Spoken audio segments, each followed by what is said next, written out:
Hello friends, हम देख रहे हैं एक बार फिर अर्थमेटिक प्रोग्रेशन एक्सरसाइज 5.3 और क्वेश्चन नंबर 11। आइए देखते हैं। यहाँ दिया हुआ है आपको एस एन बोले तो नंबर ऑफ एन टर्म्स का सम, ठीक है। एन टर्म्स है उनका टोटल, देर का आपको 4n माइनस एन स्क्वायर, ठीक है। तो यहाँ पे हम क्या करेंगे, और हमें पूछ रहा है S1 कितना है, S2, A2, A3, A10, AN, इतने सारी चीज़ें हमें पूछ रहे हैं, ठीक है। तो सबसे पहले हम क्या करेंगे, हम A और D पे फोकस करेंगे, हम किस तरह से A और D मिल जाए, ठीक है। तो हम क्या करेंगे, S1 करेंगे जब हम, तो यानी S1 यानी 1 रख देंगे तो हो जाएगा 4n बोले तो 4 मिल रहा है 1 माइनस एन स्क्वायर बोले तो 1 स्क्वायर। Is clear.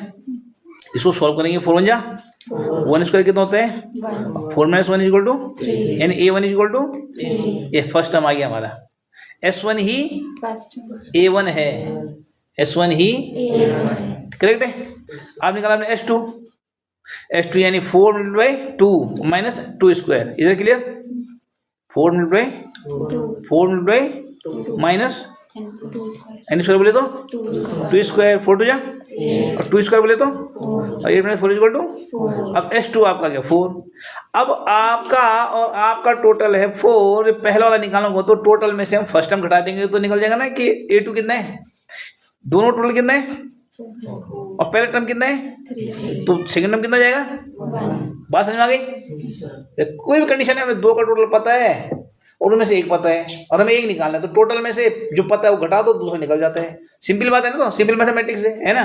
तो हमें दोनों टोटल पता है 4, फर्स्ट टर्म में पता है 3, तो सेकंड टर्म कितना हो जाएगा, ऑटोमेटिकली 1 हो जाएगा। Is it clear.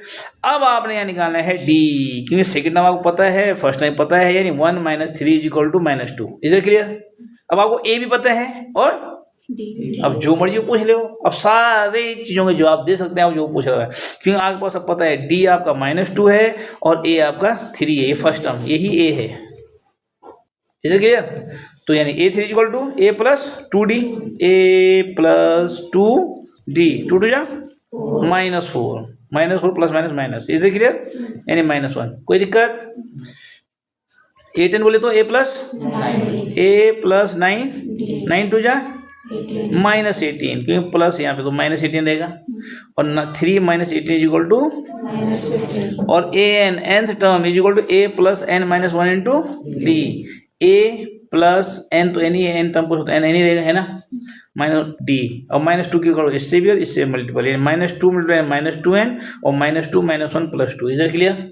और 3 plus 2 is equal to 5 minus, ये हो गया nth टर्म। समझ में आ गया। ओके।